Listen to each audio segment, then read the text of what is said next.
किन्नर चुड़ैल। गोरखपुर नाम का एक गांव हुआ करता था।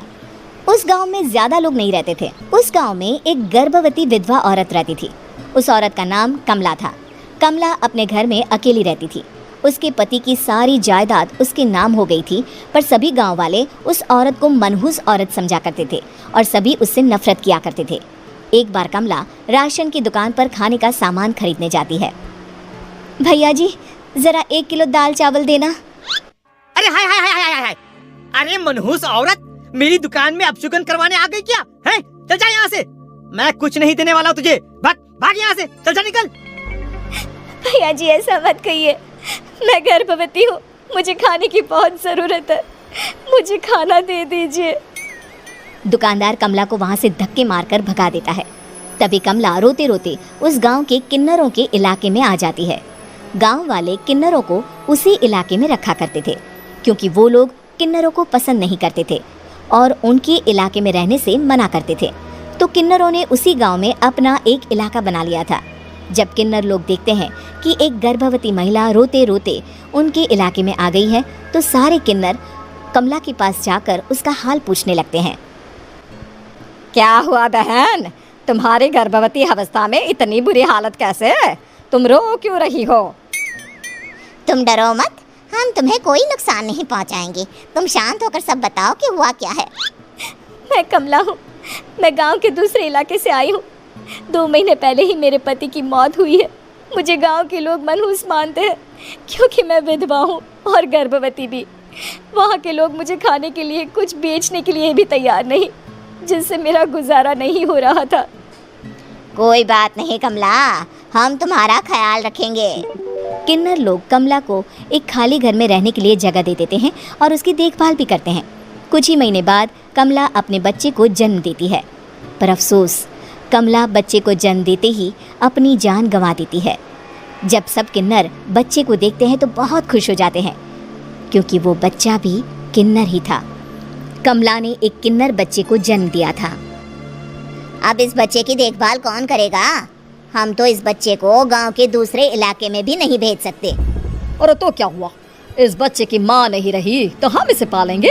अब ये हमारे इलाके में रहेगा, हमारे साथ रहेगा। फिर वो किन्नर उस किन्नर बच्चे को गोद ले लेते हैं, उसका नामकरण कराते हैं। उस किन्नर बच्चे का नाम शक्ति रखा जाता है।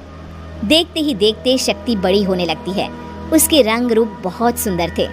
वो बहुत सुंदर किन्नर दिखती है। एक दिन शक्ति एक किन्नर से पूछती है, माँ जी सुनिए ना, ये गांव के दूसरे इलाके में भी तो लोग रहते हैं, तो हम वहाँ क्यों नहीं जाते? हम उनसे अलग क्यों रहते हैं? शक्ति, क्योंकि वो लोग हमारे जैसे नहीं, वो लोग हमें पसंद नहीं करते, इसीलिए हम उनसे अलग रहते हैं। क्यों? वो हमें क्यों पसंद नहीं करते? मुझे एक बार उस इलाके में जाना है। मैं एक बार वहाँ जाकर घूम कर आऊँ। शक्ति, खबरदार, जो तू उस इलाके में कभी भी गई तो अपनी जान नहीं गंवाना चाहती तो उस इलाके में कभी कदम भी नहीं रखेगी, समझी? इतना कहकर वो किन्नर वहाँ से चली जाती है। शक्ति उस किन्नर की बात सुनकर बहुत रोती है। माँ जी, ऐसा कैसे कह सकती हैं? उन्होंने इतनी सी बात के लिए मुझे इतना डांटा। अब तो मैं उस इलाके में ज़रूर जाऊंगी। फिर एक दिन शक्ति गांव के दूसरे इलाके में चुपके से जाती है। ये लोग तो हमारे जैसे ही इंसान हैं, तो ये हमसे नफरत क्यों करते हैं? जब शक्ति उस इलाके में पहुंचती है तो गांव के सारे आदमी उसके रूप से मोहित हो जाते हैं। वो लोग ये अंदाज़ा नहीं लगा पाते कि वो किन्नर है। शक्ति की सुंदरता देखकर सारे गांव वाले उसकी तारीफ करने लगते हैं। तभी गांव का चक्कर लगाने गांव के जमींदार का बेटा हर्ष वहां पहुंचता है।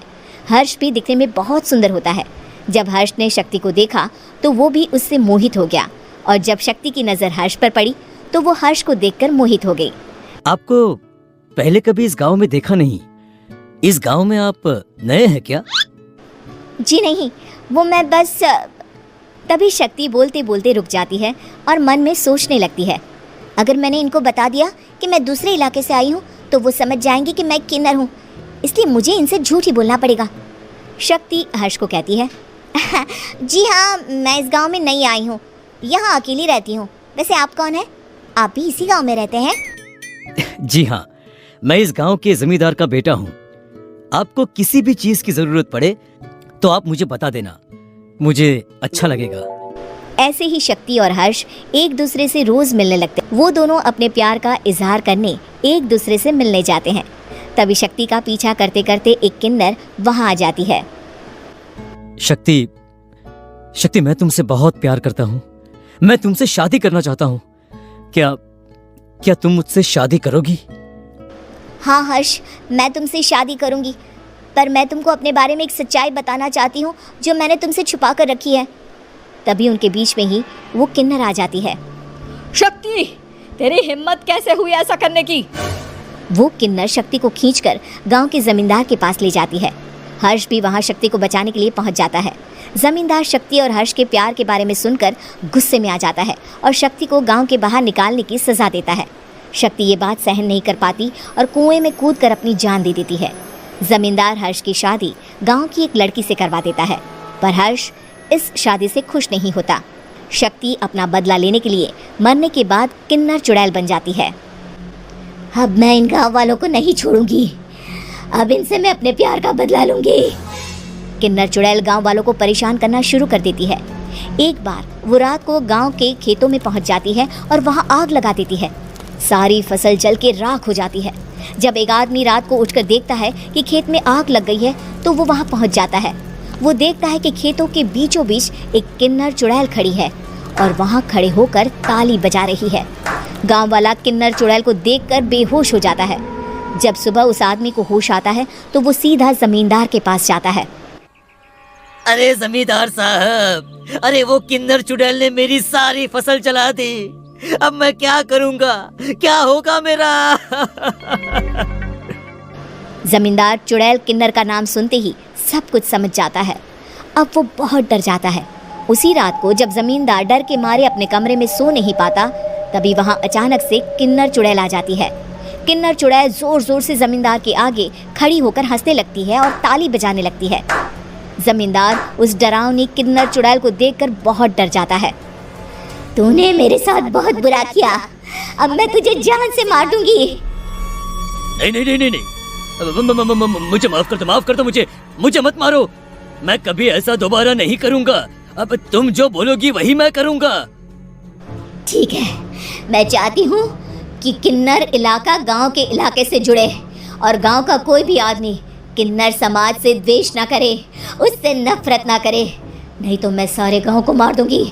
और तुम गांव में एक नया कानून बनाओ कि अगर किसी ने भी किन्नर समाज को हानि पहुंचाने की कोशिश भी करी या इनसे भेदभाव करने की भी कोशिश करी तो उनको कड़ी से कड़ी सजा मिलेगी। हाँ हाँ हाँ हाँ, मैं ऐसा ही करूंगा। तुम जो बोलोगी वो मैं करूंगा, पर मुझे जाने दो प्लीज। तब वो किन्नर चुड़ैल वहां से चली जाती है। गांव का जमींदार किन्नर चुड़ैल का कहा मानते हुए दोनों इलाकों को एक कर देता है और नया कानून भी लागू कर देता है।